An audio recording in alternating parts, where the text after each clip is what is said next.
Apocalipse capítulo 2, do verso 12 até o verso 17. Carta à igreja de Pérgamo. Ao anjo da igreja em Pérgamo escreva: estas são as palavras daquele que tem a espada afiada de 2 gumes. Sei onde você vive, onde está o trono de Satanás. Contudo, você permanece fiel ao meu nome e não renunciou à sua fé em mim, nem mesmo quando Antipas, minha fiel testemunha, foi morto nesta cidade onde Satanás habita. No entanto, tenho contra você algumas coisas. Você tem aí pessoas que se apegam aos ensinos de Balaão, que ensinou Balaque a armar ciladas contra os israelitas e induzindo-os a comer alimentos sacrificados a ídolos e a praticar imoralidade sexual. De igual modo, você tem também os que se apegam aos ensinos dos nicolaítas. Portanto, arrependa-se, senão virei em breve até você e lutarei contra eles com a espada da minha boca. Aquele que tem ouvidos, ouça o que o Espírito diz às igrejas. Ao vencedor darei do maná escondido, também lhe darei uma pedra branca com um novo nome nela escrito, conhecido apenas por aquele que o recebe. Amém. Vamos orar ainda mais uma vez para que o Senhor Deus fale ao nosso coração nesta noite através da sua palavra. Pai, muito obrigado, porque a tua palavra é importante para nós. Ela é essencial, ó Deus, para a minha vida espiritual. E nessa noite o Senhor vai dar a oportunidade de eu me encontrar com a tua palavra. Eu e os meus irmãos aqui, todos aqueles que ouvirem essa mensagem, dá a nós, ó Deus, a graça de compreender a tua palavra e de tomarmos decisões diante da tua palavra. É a minha oração, em nome de Jesus. Amém. Continuando as cartas a igrejas do Apocalipse, chegamos à terceira.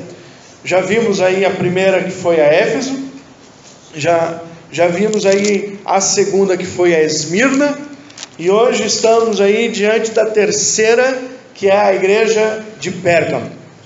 Mas uma igreja um pouco mais acima. Se você olhar o mapa, a carta, as 7 igrejas, começam as cartas, sobe de Éfeso, vai para Esmirna, sobe um pouco mais para Pérgamo, e depois começa a descer até Laodiceia, que é a última carta. Pérgamo era uma cidade muito importante. Pérgamo era uma cidade onde tinha a capital de Roma na Ásia.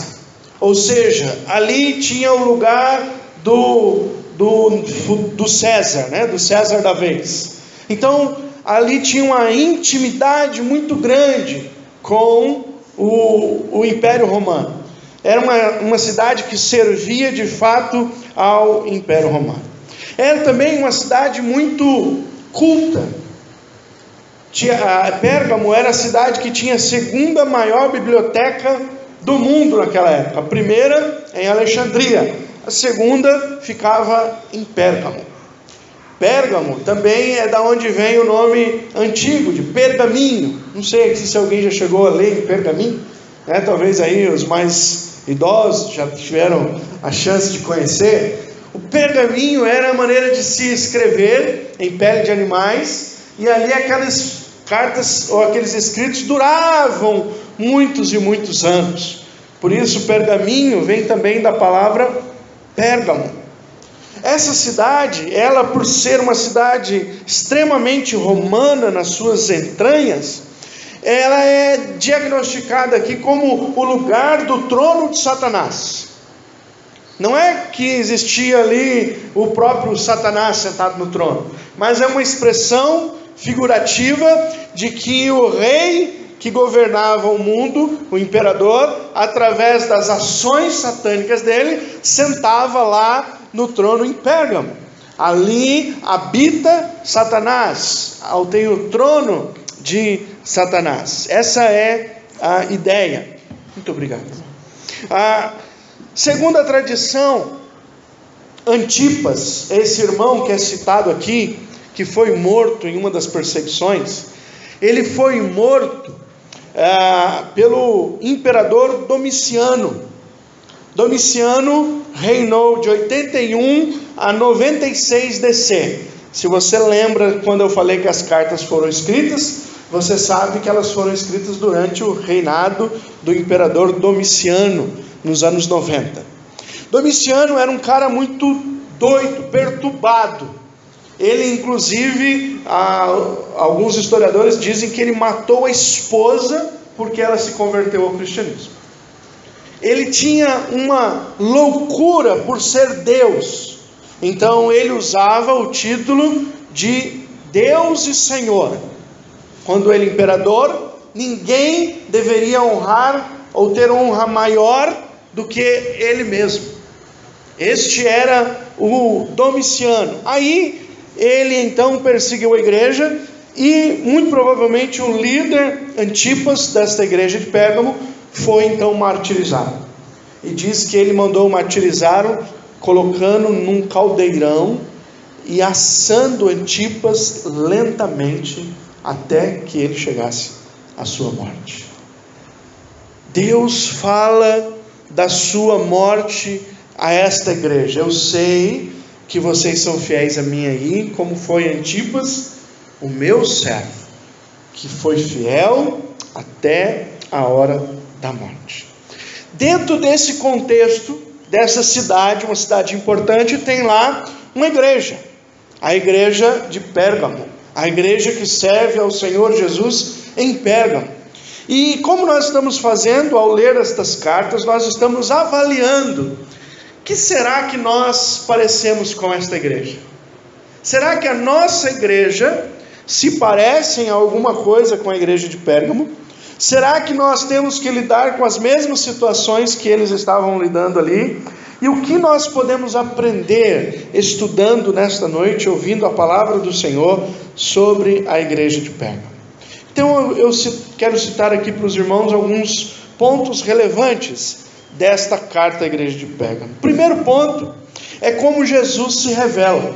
Se você olhar o versículo 12 e o versículo 16, eles têm uma conexão do começo e no fim da carta.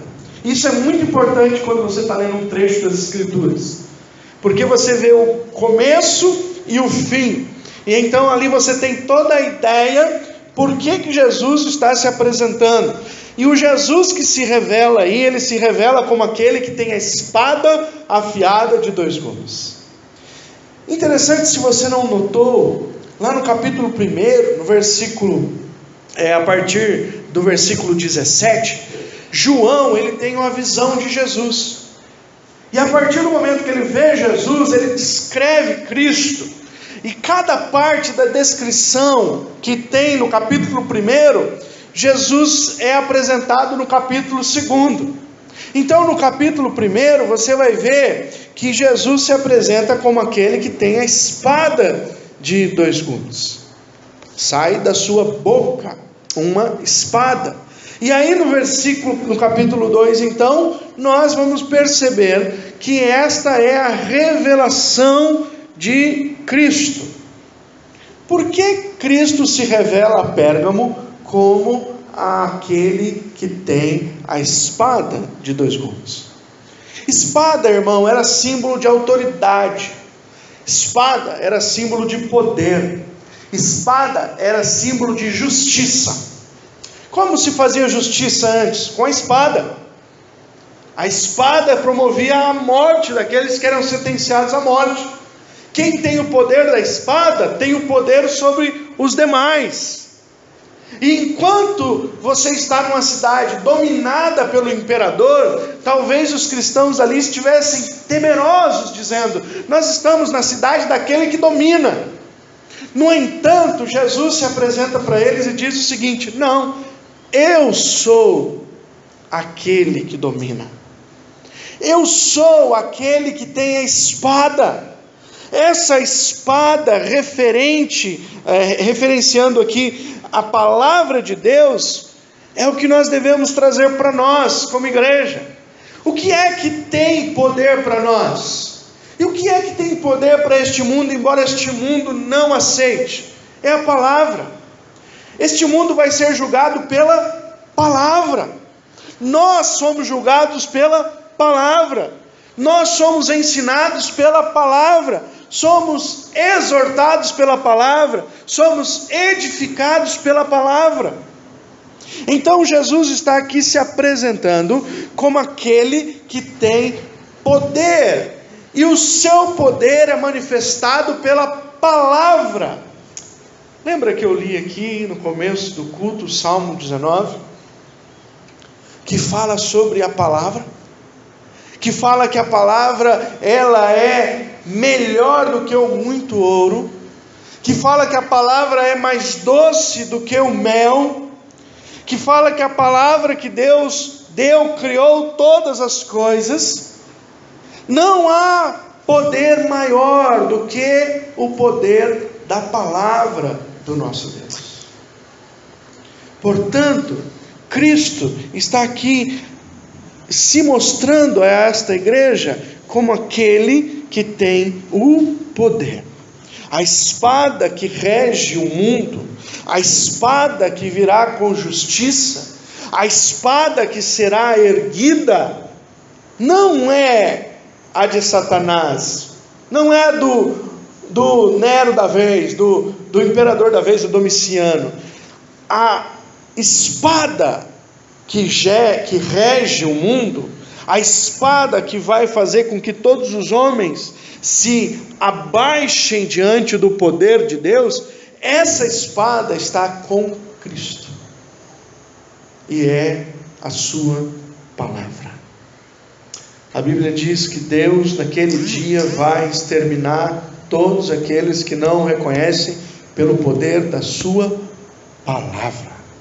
Deus criou as coisas com a sua palavra, e no final Ele vai destruir com a sua palavra. E agora o que Deus está fazendo? Ele está construindo esta igreja em Pérgamo por meio da palavra. E uma igreja que estava agora sendo perseguida, que estava se sentindo destruída pela oposição, é restaurada pelo poder da palavra de Deus. Lembra de Efésios capítulo 6? Quando Deus revela as armaduras da guerra espiritual, Ele vai revelando todas as armaduras, e aí Ele diz: e a espada do Espírito, que é o quê? A palavra. Qual é a arma de combate que nós temos? Palavra de Deus.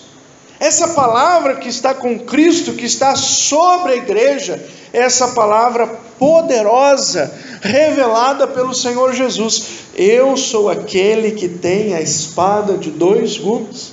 Hebreus diz isso, que a palavra do Senhor é como espada de dois gumes, capaz de dividir o homem, se possível, alma e espírito. Não há nada mais poderoso na nossa história, na história humana, do que a palavra de Deus. E é por ela que nós devemos reger a nossa história. O que infelizmente não estava acontecendo nesta igreja, porque eles não estavam guardando a palavra. Eles estavam permitindo ensinamentos equivocados dentro da igreja. O autor de Provérbios nos lembra: guarda a tua palavra no meu coração, para quê? Para não pecar contra.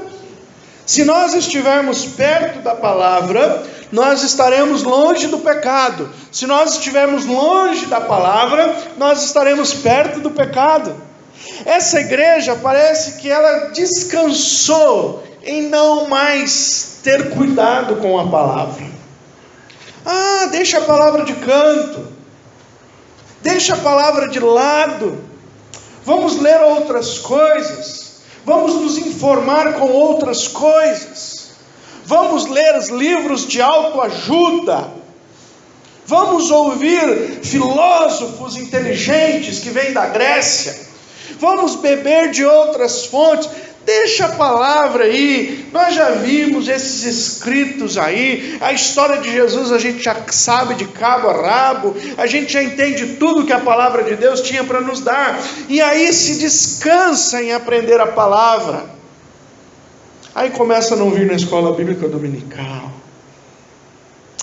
perde-se o costume de ler a palavra em casa, perde-se o hábito de estudar a palavra e de querer uma formação melhor dentro da palavra. E aí coisas que nós temos que nos cercam começam a entrar, a penetrar. E foi o que aconteceu nesta igreja. E o que entrou nesta igreja? O capítulo 13 vai nos dizer: Cristo sabe que ali tinham pessoas que estavam fazendo um mau uso da palavra. Desculpa, o versículo 14 e 15. Cristo sabe. Ele diz no versículo 13: eu sei que vocês são fiéis, eu sei que vocês persistem em caminhar comigo, eu sei que vocês são pessoas que não abrem mão de mim. Ele diz: eu sei que vocês têm um exemplo de Antipas aí, eu sei que mesmo em face à perseguição, vocês me têm como o Senhor da vida de vocês. E na maioria das vezes não é assim.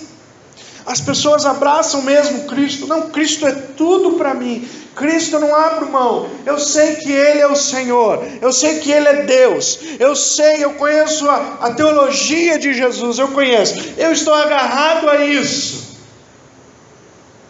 Mas será que isso é suficiente? Porque embora essa igreja fosse fiel ao Senhor, em não abrir mão de estar com Jesus, eles não honravam a César, eles honravam a Cristo. Muito embora fizessem isso, eles se esqueceram da palavra, e eles começaram a tolerar dentro da igreja ensinos errados. Eles começaram a deixar entrar dentro da igreja gente que estava falando coisas contrárias àquilo que a Bíblia ensina. Naquele tempo isso era fácil. Hoje acho que é meio difícil acontecer, né?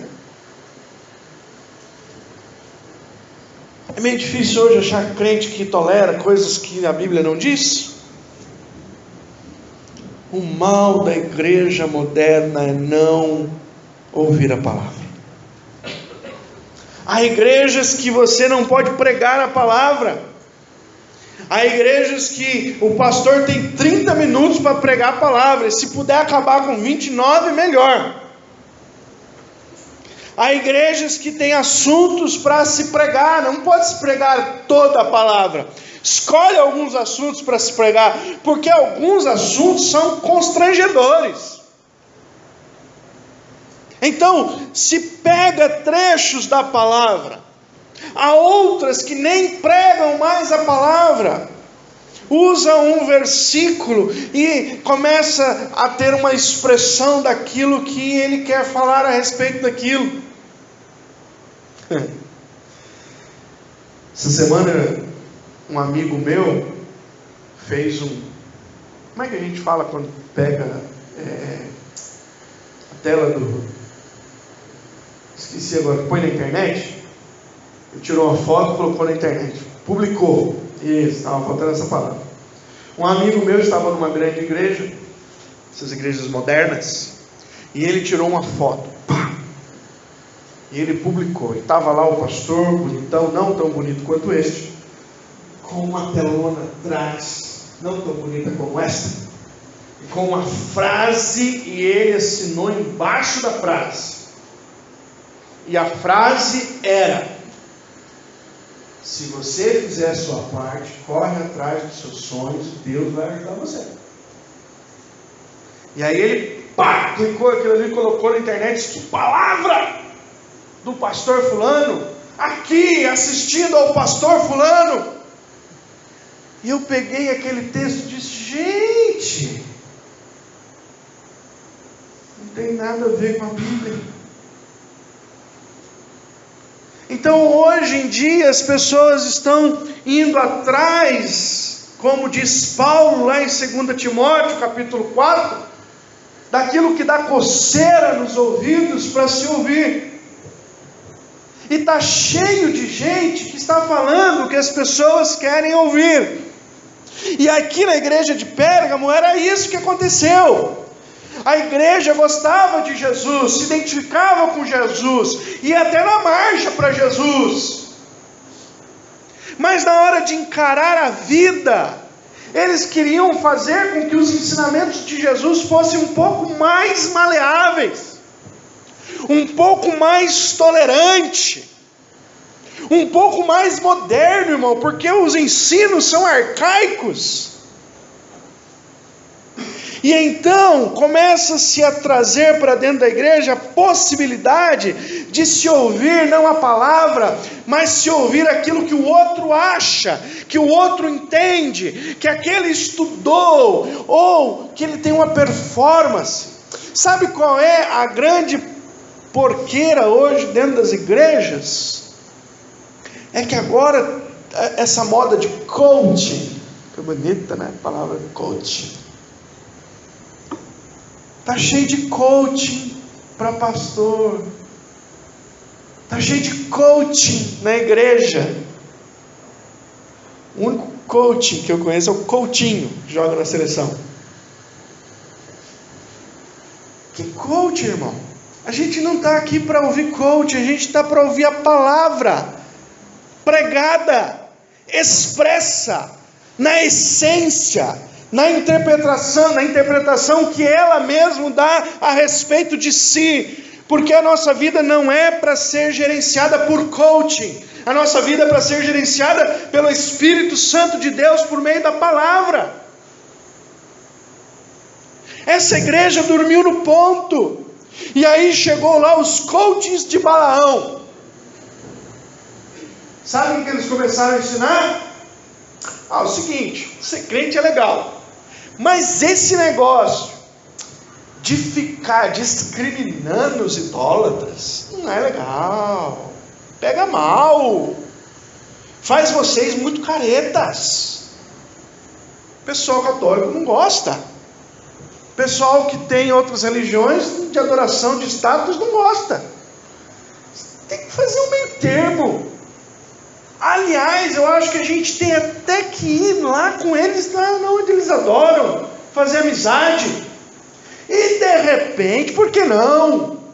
Uma ofertazinha, umas florezinhas para Iemanjá no dia do ano novo, que ninguém é de ferro, vai lá. Pula umas 7 ondinhas, ninguém está vendo. Vamos começar a ter uma coisa mais maleável. E aí eles começaram a falar também assim, e esse negócio de santidade, sabe? Esse negócio aí do que nada pode, principalmente na área sexual, não dá certo, gente. O negócio é liberar. O negócio é liberar. É deixar com que os mais novos tenham relacionamento sexual antes do casamento, porque isso é coisa arcaica. É permitir que os casados também, vá lá fora fazer sua festa. É permitir todas e quantas situações quiserem para se sentir bem. Isso que o povo do Balaão, os coaches começaram a ensinar. E o povo gostou. Não é mesmo? Ao invés de eu tentar levar aquele amigo meu idólatra para a igreja, eu vou começar a ir com ele lá na idolatria dele. E eu vou começar a oferecer para ele lá também algumas coisas, para ele ver que eu sou amigo, que não tem nada a ver. Qual foi o pecado de Balaão? Lá em Números 24, 25. O que ele fez? Ele era profeta de Deus, mas aí o olhão dele cresceu, e ele queria dinheiro. E ele viu que ser profeta de Deus não estava dando recurso. E o Balaque chamou ele: Balaão, vem cá, se você me ajudar a derrotar o povo de Deus, eu te pago tanto. Opa! E ele tentou profetizar 3 vezes contra o povo de Deus. Todas as vezes que ele tentou profetizar contra o povo de Deus, o Senhor foi lá e tapou a boca dele. E ele dizia para Balaque: contra este povo eu não posso profetizar, contra este povo eu não aguento, contra este povo é impossível, não dá, Balaque. Aí o Balaque falou para ele: mas tem que ter alguma coisa. Balaão falou: tem uma coisa, só pode ir contra ele o Deus deles. O Deus dele pode ir contra eles, mas ninguém pode, mas o Deus dele pode. E se você levar o povo a pecar, o Deus dele vai se voltar contra eles. Então, o que Balaão teve de ideia? O que Balaque teve de ideia com essa palavra de Balaão? Opa, já sei. Levou umas meninas bonitas para oferecer oferta e sacrifício aos deuses do lado do arraial dos judeus. E os homens fizeram o quê? Rapaz, que culto interessante! E foram lá adorar com as meretrizes. E aí Deus castigou o povo. Sabe o que Balaque está fazendo? Sabe o que os Balaão estão fazendo aqui dentro da igreja? É a mesma coisa. Dentro da igreja de pé, dizendo: não, é o seguinte, não, você gosta de pecar, é bobagem, é coisa arcaica, hoje é mais liberal, faz o que tem para fazer. E aí tinha o segundo grupo de coaching, que eram os nicolaítas, o nome mais bonito que nós já vimos, estavam em Efésios também. Primeiro domingo aqui eu falei sobre eles. Os nicolaítas eram aqueles que diziam o seguinte: olha, você não pode se prender, você precisa liberar o seu corpo, o seu espírito já está resolvido, agora o seu corpo, deixa rolar. Deixa rolar. O que é uma noitada de vez em quando? O que é uma baladinha por mês? O que é uma espiadinha aqui e acolá? O que é nada disso? Bobagem. Depois a gente vem aqui no domingo e se acerta com ele lá em cima. Ele é misericordioso, bondoso. E aí esses coaches começaram a levar a igreja a pecar. E o problema é que a liderança desta igreja foi conivente. O povo da igreja de Pérgamo foi conivente. A heresia entrou e o povo começou a gostar da coisa. Se você olhar o versículo 16, Deus diz uma coisa muito séria. Ele diz: se você não se arrepender, eu virei em breve, e eu vou lutar contra eles com a espada da minha boca. Espada é o quê? Juízo. Deus vai vir julgar a igreja. E dentro da igreja vai julgar aqueles que pecaram e os que foram coniventes. Deus vem para proteger a sua noiva. Deus não quer que a igreja se corrompa. Deus não quer uma igreja que tolera os erros.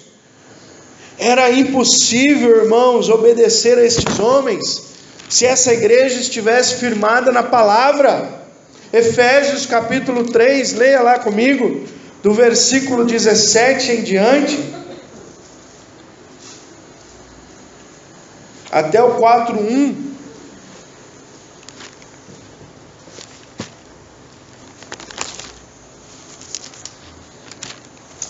Desculpa, Efésios não, é Filipenses.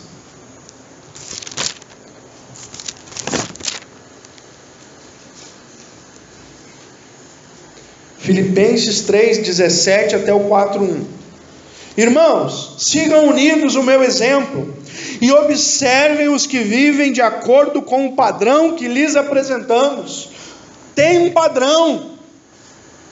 Jesus é o padrão. Paulo diz: sede meus imitadores como eu sou de Cristo Jesus. Se alguém ensina você a sair do padrão, você já sabe que está errado. Verso 18: Pois como já lhes disse repetidas vezes, e agora repito com lágrimas, há muitos que vivem como inimigos da cruz de Cristo. O destino deles é a perdição. O seu Deus é o estômago, e eles têm orgulho do que é vergonhoso. Só pensam nas coisas terrenas. Opa, mais uma coisa. Será que os meus líderes são homens que só pensam nas coisas da terra, terrenas? Será que os meus líderes e os que me ensinam, o Deus deles é o estômago? Eles estão querendo as coisas para si mesmo, como Balaão, que deixou de servir a Deus porque queria mais dinheiro? Será que é esse tipo de gente que eu estou seguindo? Porque se é esse tipo de gente que eu estou seguindo, a Bíblia diz que eu estou no caminho errado. Aí ele continua: a nossa cidadania, porém, está nos céus, de onde esperamos ansiosamente o Salvador e Senhor Jesus Cristo. Será que nós estamos ouvindo o evangelho que fica prometendo coisas para nós nessa terra? Porque se nós estamos ouvindo o evangelho que promete coisas para nós nessa terra, nós estamos enganados, porque a nossa cidadania é no céu, e é para lá que nós estamos indo. Caminhando eu vou para Canaã, né? Não sei que hora eu vou chegar lá, se com 100 anos, 50, 60, com 39 eu sei que eu não vou mais, que eu já passei, mas a ideia é chegar lá, nas coisas celestiais. E aí ele continua: pelo poder que o capacita, a nossa cidadania está no céu, exclusivamente nosso Salvador Jesus Cristo, pelo poder que o capacita a colocar todas as coisas debaixo do seu domínio, Ele transformará os nossos corpos humilhados, tornando-se semelhante ao seu corpo glorioso. Portanto, meus irmãos, a quem amo e de quem tenho saudade, vocês que são a minha alegria e minha coroa, permaneçam assim firmes. Irmãos, esse é só um texto que nos mostra como esses homens, os Balaãos aqui, e os nossos outros irmãos aqui, os outros grupos de coaching, estavam errados. Eles estavam conduzindo o povo ao contrário da vontade de Deus. Agora, como é que você vai saber se você está sendo conduzido contrário à vontade de Deus? Só se você conhecer a palavra de Deus. Se você não conhecer a palavra de Deus, você vai ser enganado. O profeta já dizia: o meu povo perece por falta do conhecimento. A palavra então para nós nessa noite será que nós também não estamos dando ouvidos aos ensinos que nos levam a ir contra os ensinos da palavra de Deus? Tem tanta gente, irmãos, que fala bonito por aí, mas aquilo que eles falam não está de acordo com a palavra de Deus. Tome cuidado. Quarta coisa que eu percebo nesse texto: depois de Cristo apresentar para eles o pecado, depois de Cristo falar o porquê estava extremamente irritado com esta igreja, ao ponto de vir com a espada da sua boca para resolver o problema, se eles não resolvessem, Jesus tem um convite no versículo 16. Qual é o convite de Jesus? Arrependam-se. Versículo 16 diz: portanto, arrependa-se. Arrependa-se. Irmãos, o convite de Jesus para nós sempre será o mesmo. Deus está nos chamando ao arrependimento. Esse é o primeiro convite de Jesus desde o início. O que João Batista pregava? O batismo de João Batista era para ser próspero, ter bastante dinheiro na conta, ser curado de todas as enfermidades e mazelas deste mundo. Por que João Batista batizava? Arrependimento. Lembra quando veio uma turminha para batizar lá com João Batista? Todo mundo lá, hoje é dia do nosso batismo. Ele disse: cambada de raça de cobra, quem mandou vocês virem aqui? João Batista negou a água para aquela turma. Por quê? Porque João Batista sabia que não tinha ninguém arrependido ali. Quem vos persuadiu a fugir da ira vindoura? Não tem água para vocês. A água é para quem está arrependido. Qual era a pregação de João Batista? Arrependei-vos e crede. Arrependei-vos e crede. Quando João Batista morreu, Jesus começou a pregar. Qual foi a pregação de Jesus? Arrependei-vos e crede no Evangelho. Arrependei-vos e crede no Evangelho. Quando Pedro pregou o primeiro sermão dele lá em Atos, qual foi a mensagem de Pedro?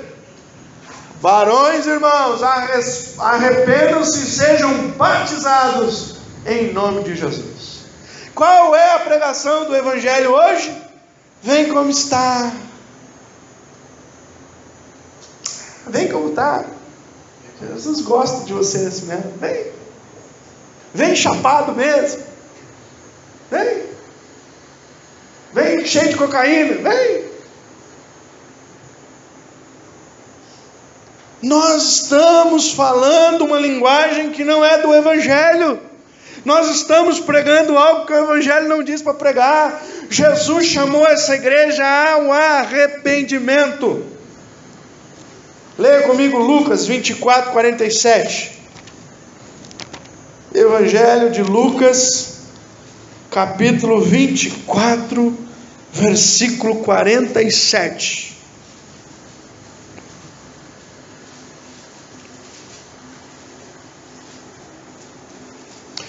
Leia o 46 para entender melhor. Primeiro, e lhes disse: está escrito que o Cristo havia de sofrer, ressuscitar dos mortos no terceiro dia, e que em seu nome seria pregado o arrependimento para perdão de pecados a todas as nações, começando em Jerusalém. A igreja foi chamada para pregar arrependimento.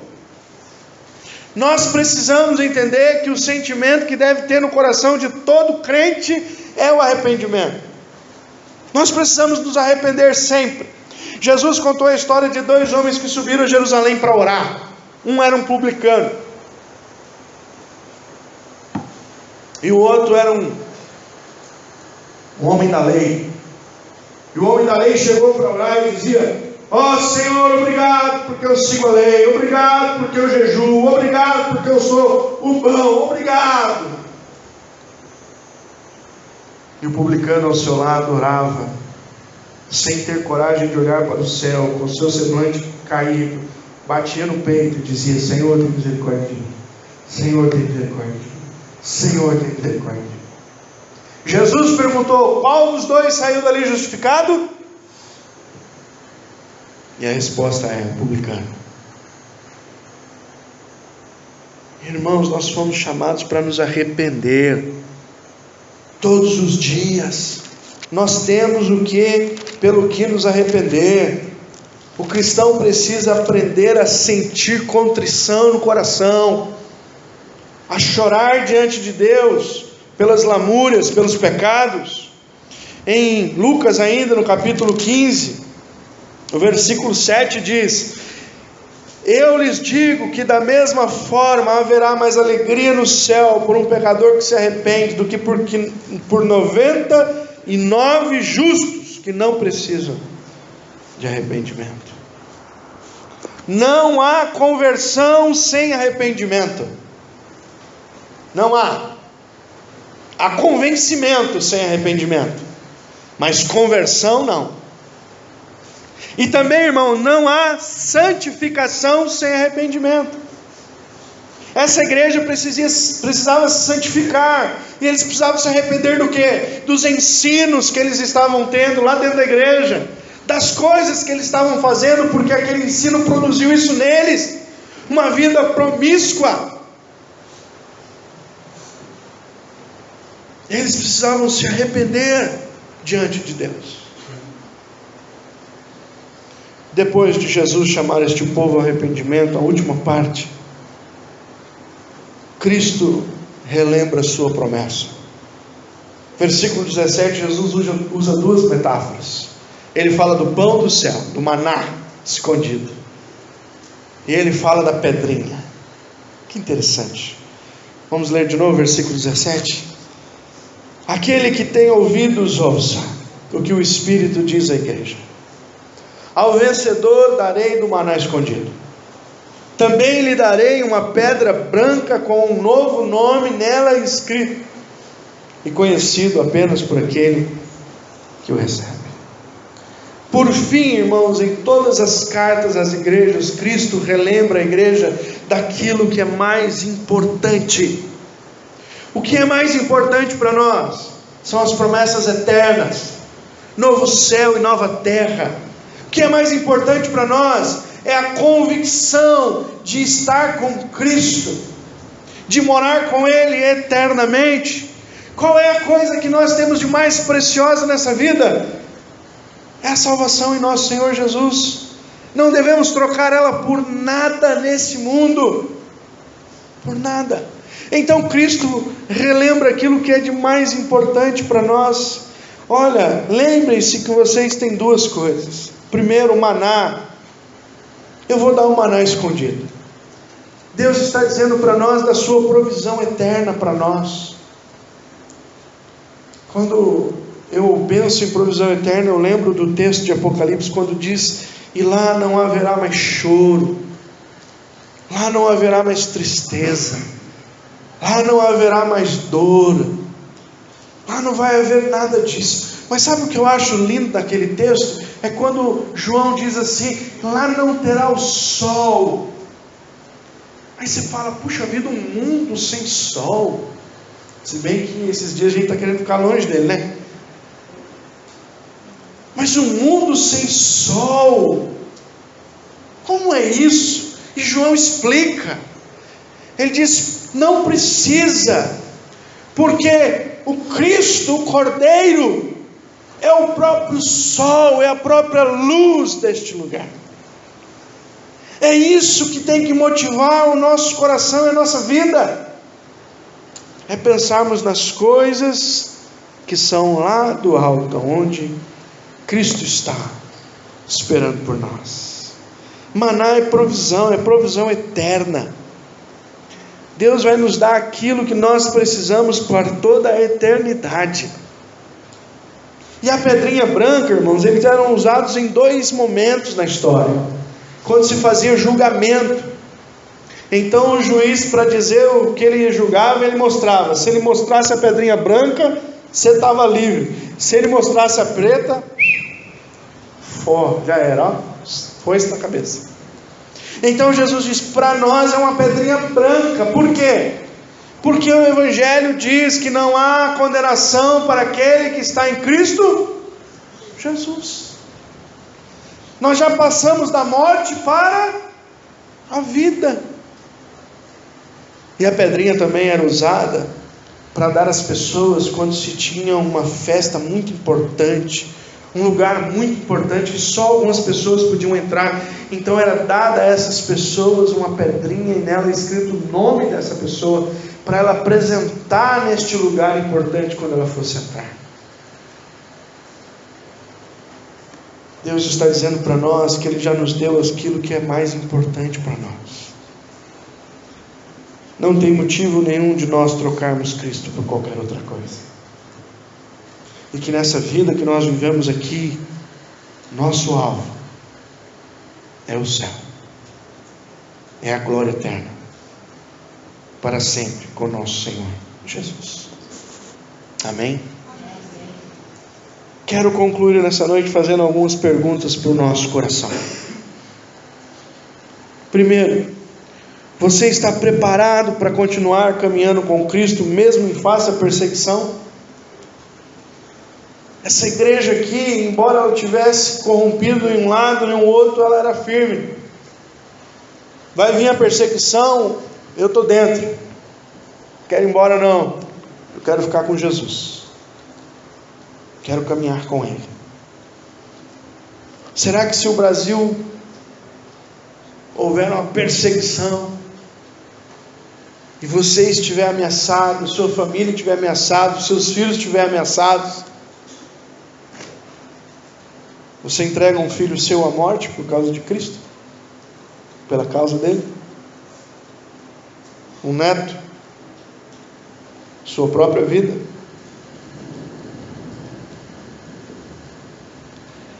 Você está preparado para dizer não aos falsos ensinos? Essa igreja aqui não estava. Falso ensino chegou, entrou, instaurou e bagunçou a igreja. Será que você está com o ouvidinho bom? Ou você está com coceira no ouvido?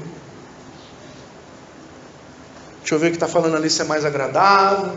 Deixa eu ir lá para ver se está lá é mais agradável. Aqui o pastor falou que tem até carro zero. Glória!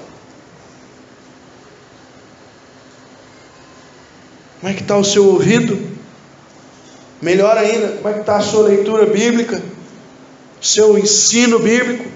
Melhor ainda, seu nome já está para ser aluno da escola bíblica dominical? Para aprender a palavra? Para tomar a vacina? Para quando viu ensino ruim, você já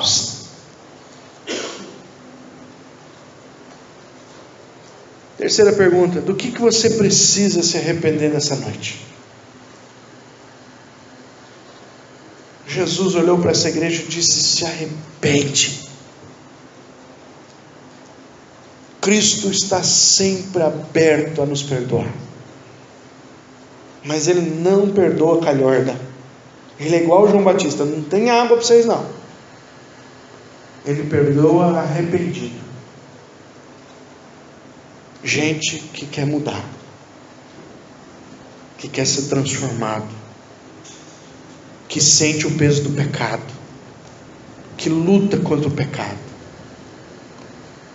Aqui não é igual historinha de carnaval. Pula o carnaval e depois vai na quarta-feira tomar cinza, na quinta-feira já compra o abadá para o outro carnaval. Não. Eu pequei e eu preciso abandonar o pecado. Do que você precisa se arrepender? Por último, você está preparado para receber o maná e a pedrinha branca na eternidade? Você de fato já entregou a sua vida a Jesus? Você de fato conheceu o Evangelho que diz que Cristo morreu por você? Você de fato sentiu a dor da morte de Cristo e entregou a sua vida a Ele? Hoje você é um discípulo de Jesus? Se você ainda não fez isso, hoje é um dia importante para você fazer. Quero orar com vocês, mesmo assentado. Curve sua cabeça.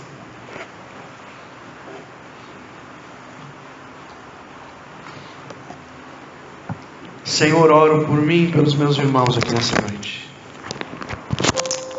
Meu primeiro pedido é por coragem, Senhor.